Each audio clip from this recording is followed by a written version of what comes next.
Сөздіктер жөнінде практика қылалы біраз. Азыр мынандай person, name, age, city деген нәрселер бар. Сөздік түзелі. Person, бар. Бұл баса мындайды түзіп қойсақ болады.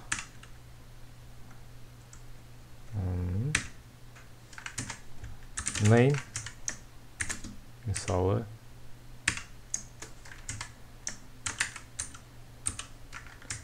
John. Age 30.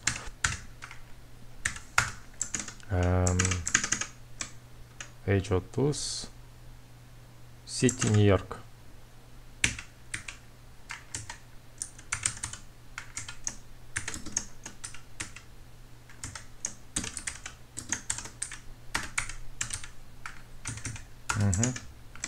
Эми person copy.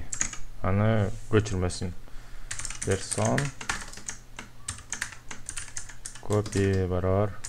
Person check it copy деп қойсақ болады. Анан keys name age city. Монда алып көчірмесін жазғанда өзіңіздер көретасыздар. Person copy көбірле нәрсе. Терминалға екі бірөлі олып шығатау. Эми бұлардың ID-лерін көрөлчү. Бұл эс тутумда қандай ID-ге болғанын көрөлі.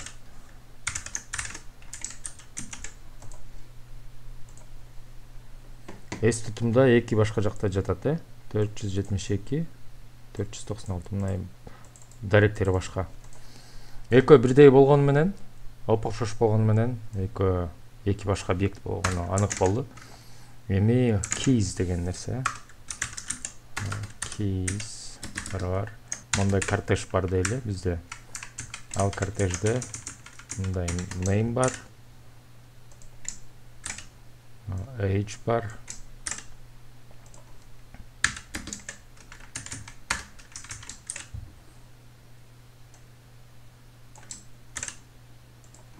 City бар.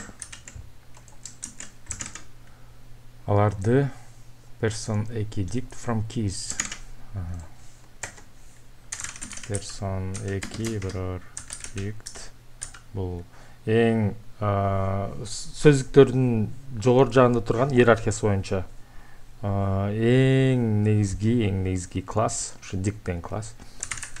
From keys деп тұрып keys беребиз. Мо ачкыч, keys деген өзгөрмөдө жаткан, мо ачкычтарды колдонбой атабыз. Алар мо сыяктуу мондай сөздүктүн ачкычтары болуп калсын дейт. Эми ар бир ушу ачкычтын тушунда бир чоңдук болсун дейли. Unknown деп аталсын дейсиз аны. Эми муну чыгарып көрөлү консольго.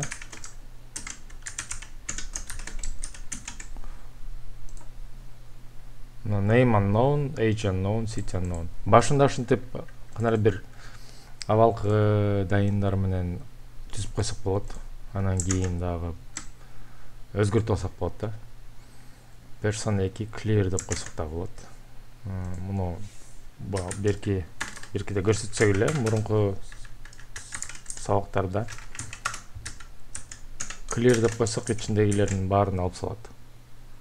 Бош сөздүк болуп калат. Get name, no name found. Эми мына карап турсаңыздар, мунун ичи бош болуп калды да. Эгерде аны айтабыз get, анын атын берчи дейбиз да. Азыр атын берчи десек эмне болот? None болот. Эч нерсе жок дейт.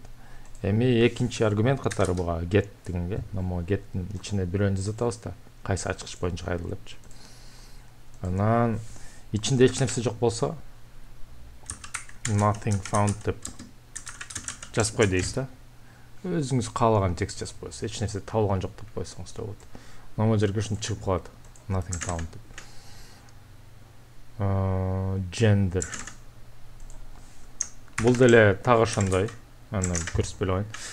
Me for key value in person items. Цикл менен мына жүгүрсөк болот. For k десек деле болот, v десек болот. Айырмасы жок да бунда. Бул өзгөрмөлөрдүн аттарын өзүбүз беребиз, эсиңизде болсун. Ал эми person дегенди person эң башкысынан мага кайрылалы. Анан жөн эле анын өзү эмес, items. Items деген экиден нерсе да. Мону өзүнчө берет. Key деген ачкычын өзүнчө. Анын тушундагы чоңдугун өзүнчө берип койду да. Ошондо алар эки жакка бөлүнүп калды. Мына эки жакка салынды. Бул жаккага ачкыч салынса, анын тушундагы чоңдугу могу v-га салынат. Ошондо k анан v деп койдук жерден. Десек нормаль деп жазылып калды да. Буларды эми ар кандай түрдө колдоно берсек болот. Кааласаңыз, ар кандай форматтоого душар кылсак болот. Мисалы, мында койсок болот. Тизмек кылыпчы. Айырмасы жок да. Өзүңүз каалагандай амалдар жасай бересиз буга карата. Ал эми person дегенден бир гана ачкычтар керек болсо сизге, анда албетте keys деген колдоносуз. Эгерде чоңдуктар гана керек болсо, тизмек катары values деп коесуз. Ал эми pop age дейт. Эми мындай кылабыз. Person чыгарып атабыз да. Person боюнча эч өзгөрүүлөр жок, эми мындай кылалы. P барабар person pop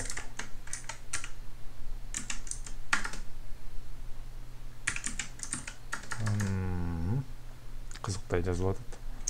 Pop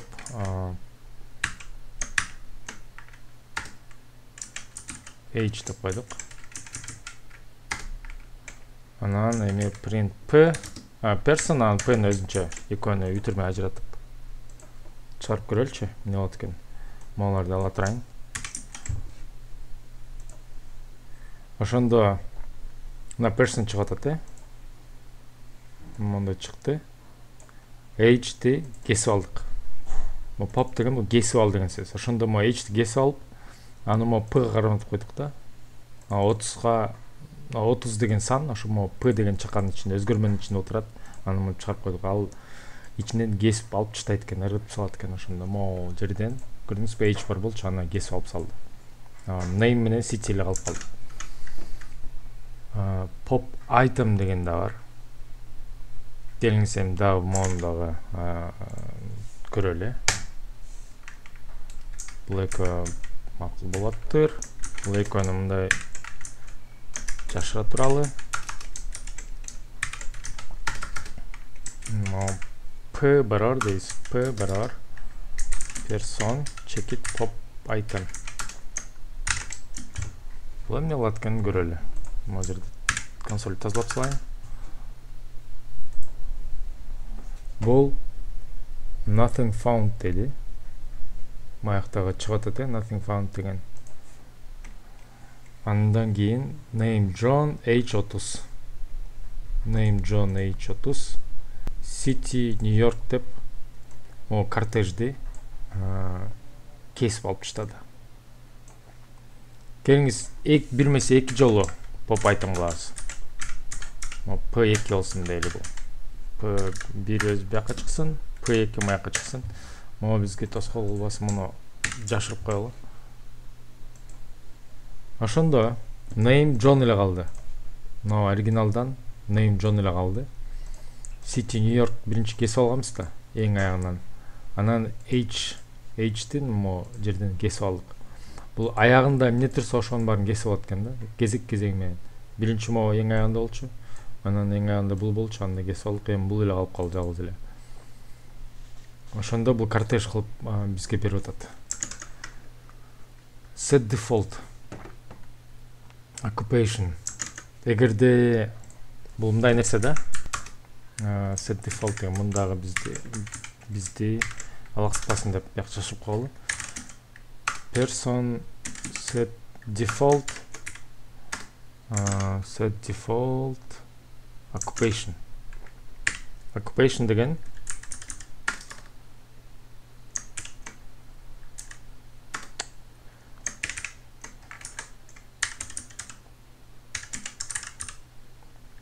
ушул ачкыч кош дедик. Ал эми анын ичинде болсо coder деген болсун дейли.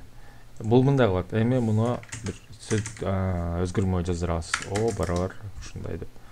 Эми print биринчи o дейли. Анан person деп коелу. Азыр натыйжасын көрөбүз, анан кийин талкуулайбыз. Coder деген келип калды мына бу нерсе. Occupation. Анан сөздүктү карасак, бул occupation coder деген кирип калыптыр маяка. Бул эмне менен алектенет дегенде, ушу coder болуп иштейт деп койдук. Бул set default мындай иштейт. Эгерде мына могу мисалы city деген биякта бар болсо, кандай болот экен? Көрөлү. Occupation кошулган жок тура, city деген мурунтан эле бар болчу биякта. City бар болсо, аны көрдүңүзбү? Нью-Йорк деп мынауга жаздырып койду. Эгерде жок болсо, мо кодерди жаздырып салмак да. Мо city деген жок болсо,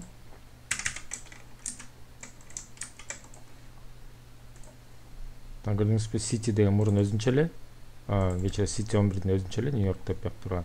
Ама city деген жок болчу, ошон үчүн аны кодер деп кошуп салдым эле. Бул ошондой иштейт.